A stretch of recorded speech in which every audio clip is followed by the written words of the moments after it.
Hello, this is KSQD 90.7 Weekly Cutting Edge.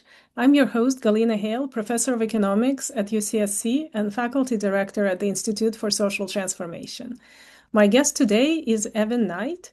Evin has worked for the University of California for nearly 15 years. She started her career at UC Berkeley at the Center for Social Sector Leadership, working with the MBA students on social impact programs.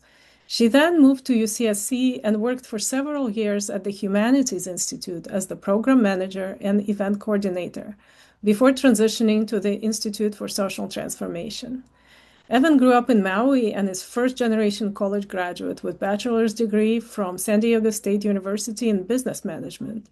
She has a strong interest in sustainability and has taken certification programs in leadership and sustainability and environmental management at UC Berkeley, and is a master recycle volunteer for the City of Santa Cruz. Welcome, Evin. Thank you, Galina.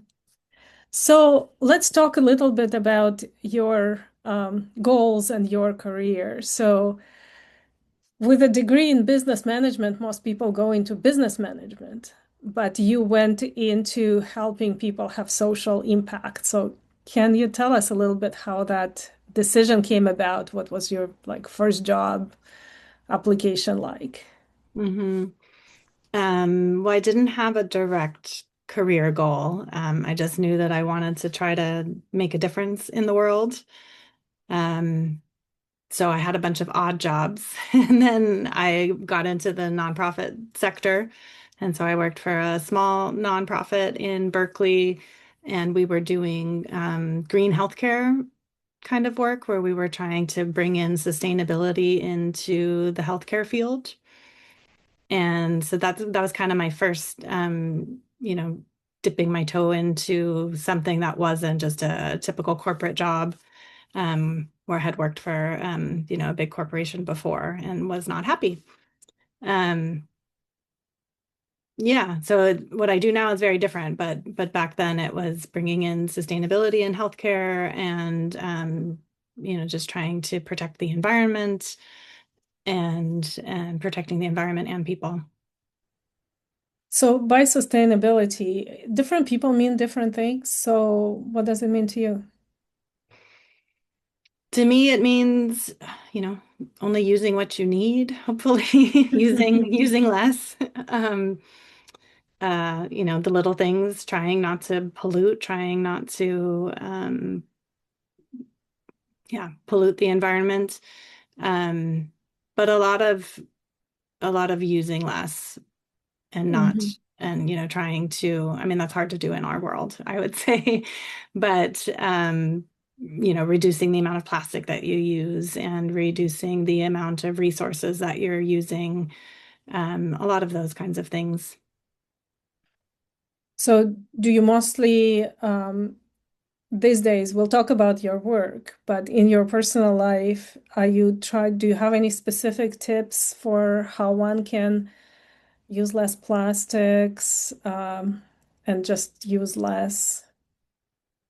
It's Or maybe hard. buy used, or at least, Yeah. I kind of feel like if you buy used, that at least you're not supporting a production of something new. hmm Yeah, definitely.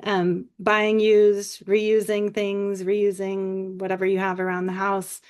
If I'm, shopping local, if I'm out Hmm. at a store and I see a product that comes in a plastic container versus a paper container, I Hmm. tend to buy the product that comes not in plastic. Buying things in glass or paper, those kinds of small decisions that you have to make every day. Yeah, I'm sure they add up. hmm But let's go back to your career. So, how did you decide to move to Santa Cruz? And is the Humanities Institute was your first job at UCSC? hmm Yeah.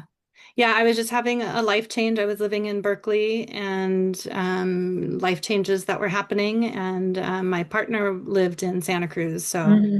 I also had some family that had used to live in Santa Cruz. So I would visit a lot and really liked it. Um, but I was looking to move down here and I had already worked at UC Berkeley. So UC Santa Cruz seemed like a natural a natural fit. And after applying to a whole bunch of jobs, I ended up getting the job at the Humanities Institute. And it was very different because I was coming from working at the Haas Business School. Mm-hmm. So it was a very different kind of world of coming from the business school and then working in the humanities. But it was just such great people. I worked with a really, really great team and was exposed to so many new fields and so many new big ideas. And we did a lot of events. So we brought a lot of people to Santa Cruz. So what year was that you moved to the Humanities Institute? That was in 2013. 2013. So almost 13 years ago. So Mhm. I understand that, Haas Business School is, already has a different culture than other business schools. It's a little bit more social good oriented than you would like the traditional business school, but must have been some culture change though, moving from the business school to almost like a different spectrum on, I guess the arts and humanities are kind of the the least dismal science Mhm. compared to the Yeah. business school. What Although was your experience? I was lucky at Haas because I was in, I think they're called the Center for Social Impact now. Hmm. So I worked in a center, similar to being at UC Santa Cruz, and that center was very focused on social impact and Hmm. a little bit into the sustainability world. But we were working with MBA students who wanted to do something different. And Hmm. they wanted to, make the world a better place, use their skills for other things. So we were often connecting business students with nonprofits. I see. Um, so that aspect was very similar and very similar, to the work now. Um, and it was a neat little bubble, I think, to be in Hmm. there.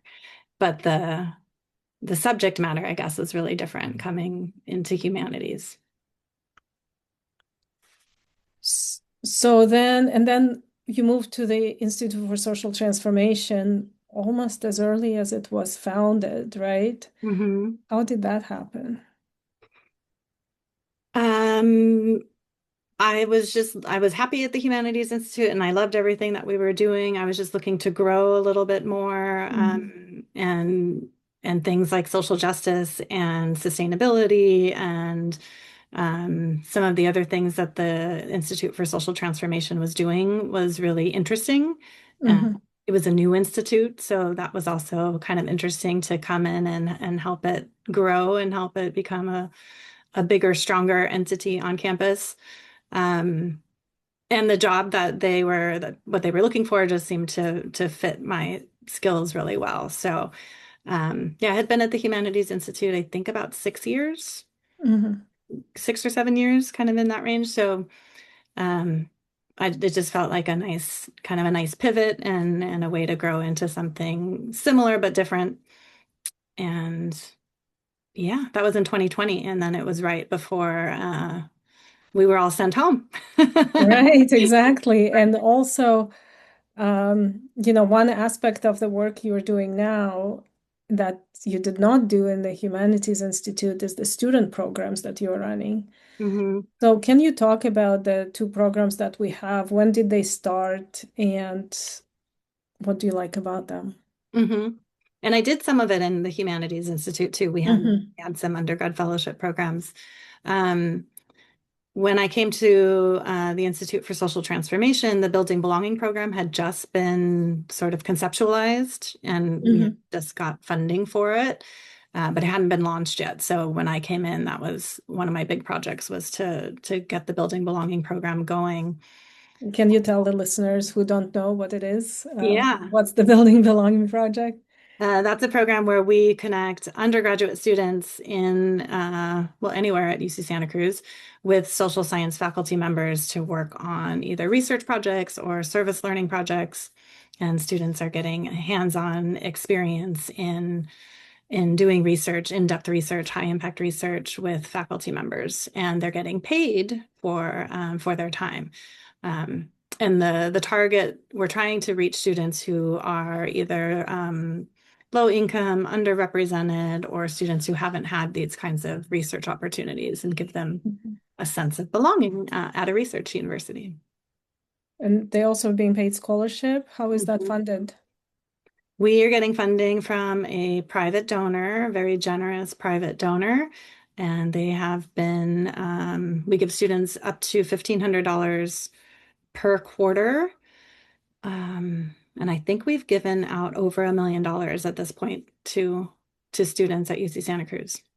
That's amazing because for students from low-income families, it allows them to not do the minimum wage job to support their studies, that they can take a little break from that and do more academic endeavors. I love that program. So that started during or just before COVID.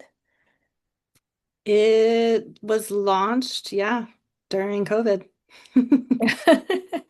So we had a lot of, can you conduct some sort of research remotely and engage in, some areas remotely? I think for a lot of students, it was probably a difficult thing to Mhm. do, but I think it also, uh, you know, continued with that, like building belonging, provided students with something, some connection, and a project that they could work on during that really, challenging time.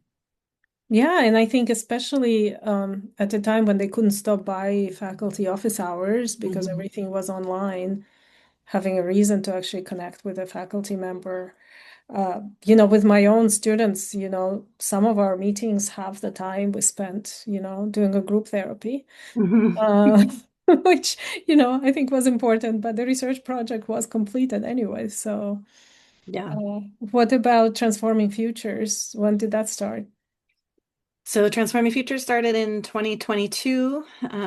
Also generous funding from a private donor who wanted to give students from, similar underrepresented backgrounds, low income backgrounds, opportunities to do unpaid internships or underpaid internships. Mhm. So helping students get that experience that they, could help them in their careers instead of maybe working at a retail job during the summer.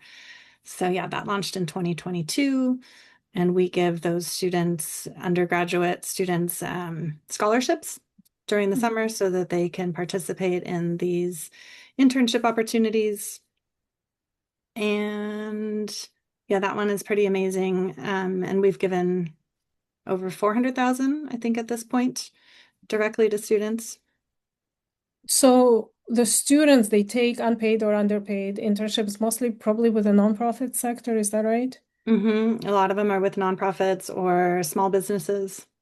And then what else do they get from us? Like, are we actually teaching them how to apply for jobs? Like, in addition to the funding, is there any other contribution the program has to their career growth, career potential?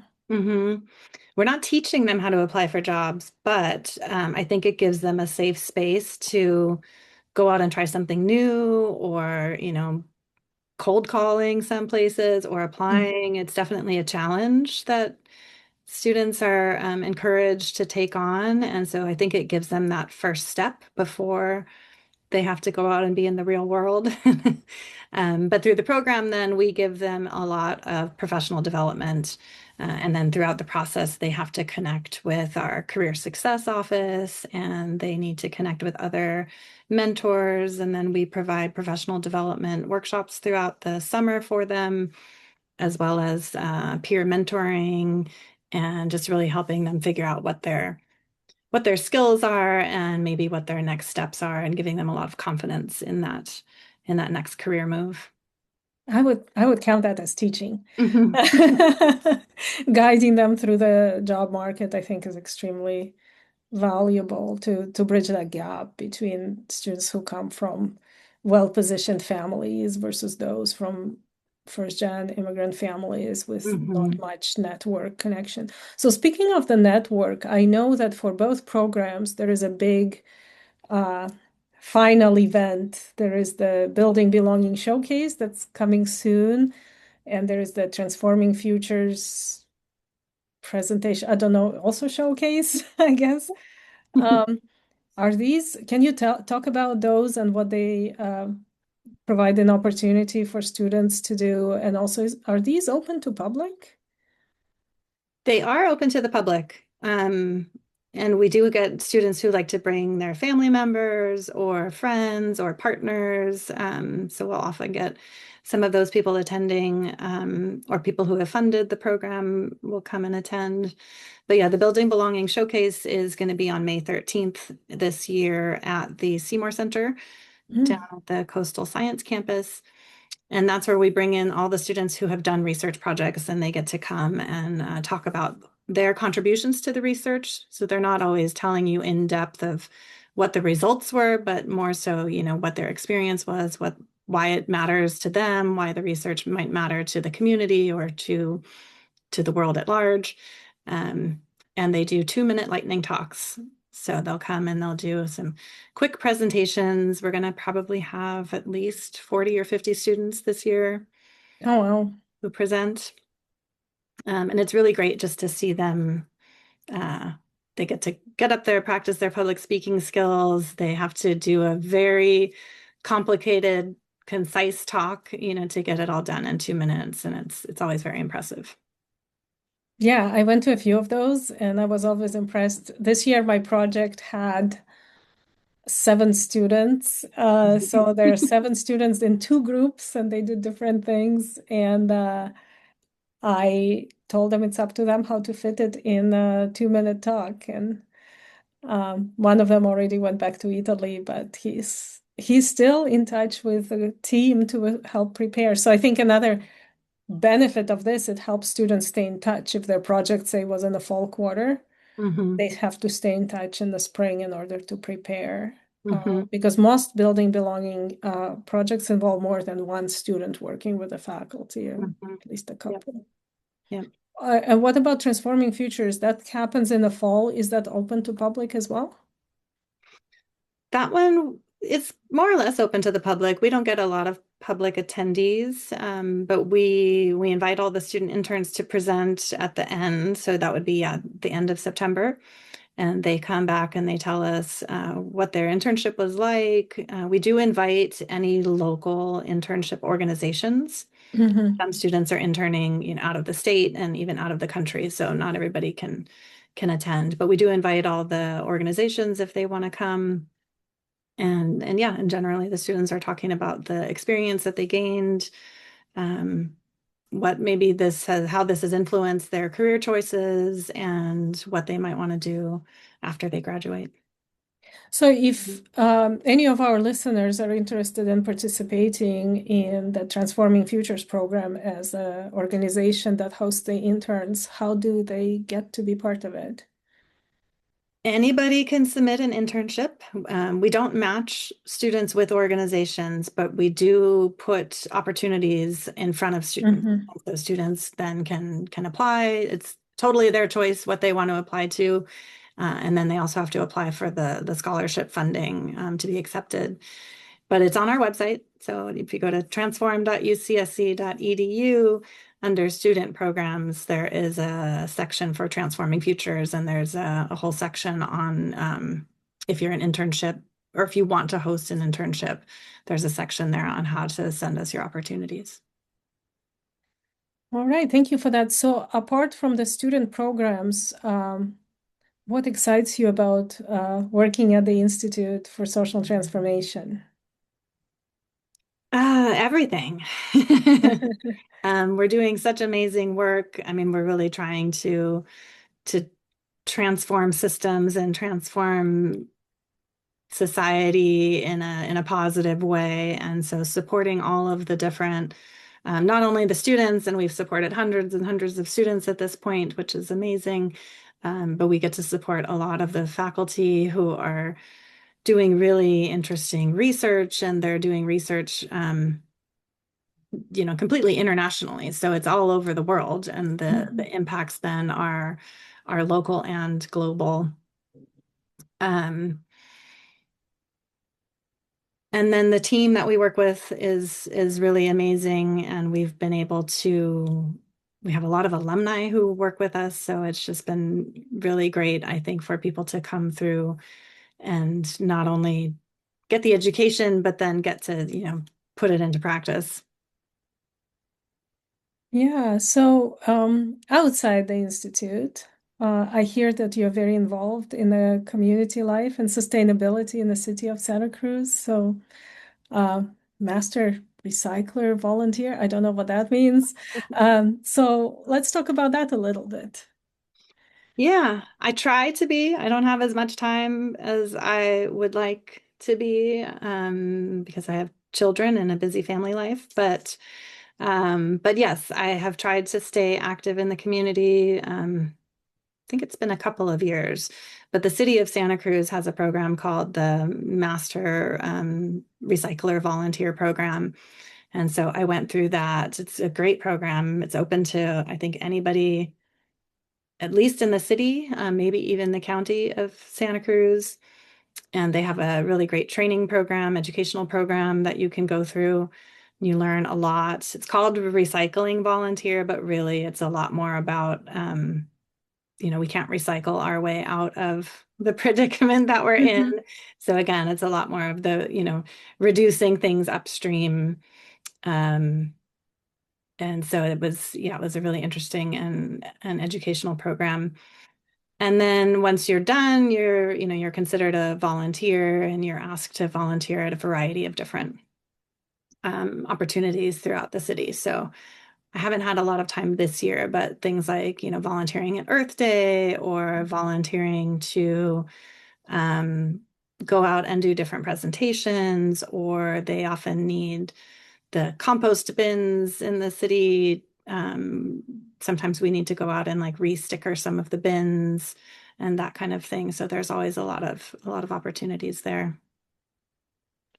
So, thinking about sustainability, you obviously care about it and cared about it for decades. So, and you lived in Santa Cruz for a while. Do you think the city is doing a good job in kind of improving sustainability? Is there still ways to go?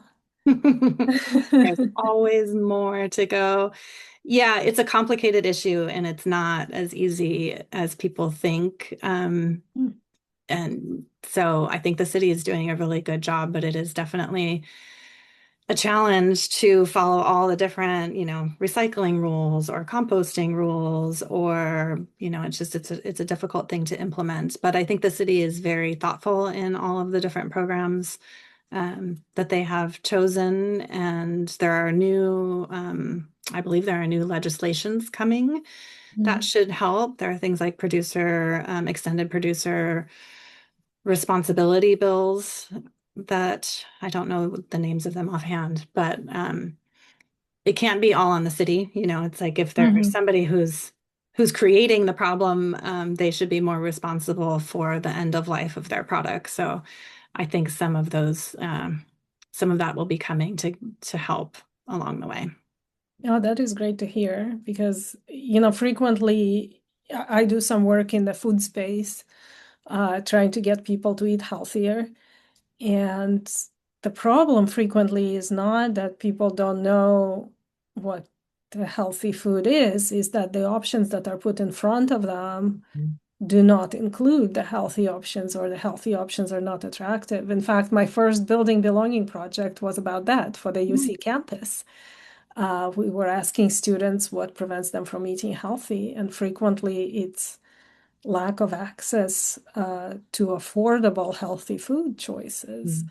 I imagine a similar thing applies to recycling, right? I would like to buy my shampoo. Well, okay, shampoo, I'm completely switched to dry shampoo that's sold in the cardboard box. I don't think anybody should be using liquid soap anymore. Like a lot of things, I feel like going back to the way things were in the 50s is the sustainable thing. Don't use the toothpaste, use the tooth powder or tablets now, much more convenient. And they're sold in a little paper pouch. But so what specific is it, like the beverage industry, or is it where do you see the most the producers can do to help consumers make the zero plastic choices? Mhm. I don't know, that's a hard one there, but it's hard to get away from plastic. Everything you go to now is in plastic. All your food is wrapped in plastic. All your products are wrapped in plastic. So yeah, that's a if we could just That's have it. less, if we could have We less can out of just have less. Well, shopping more at the farmer's market. You don't yeah. need plastic to shop at. Bring your bag. You can shop at the farmer's market. I just got my community supported agriculture box that has no plastic. Hmm. Actually, it has a little plastic even then. There's a little microgreens that There's are a in a little little bit. crinkly plastic. Hmm. Um, how about strawberries are in a cardboard box? That's good. Hmm. Um, yeah, there's some online, I find like there is the company called Zero that I buy my toothpaste tablets from, and they don't use any plastics. Everything is in paper or glass, but then it needs to be shipped. So, so then Right. there is the trade-off. Always a trade-off. Yeah, anything else you want to share?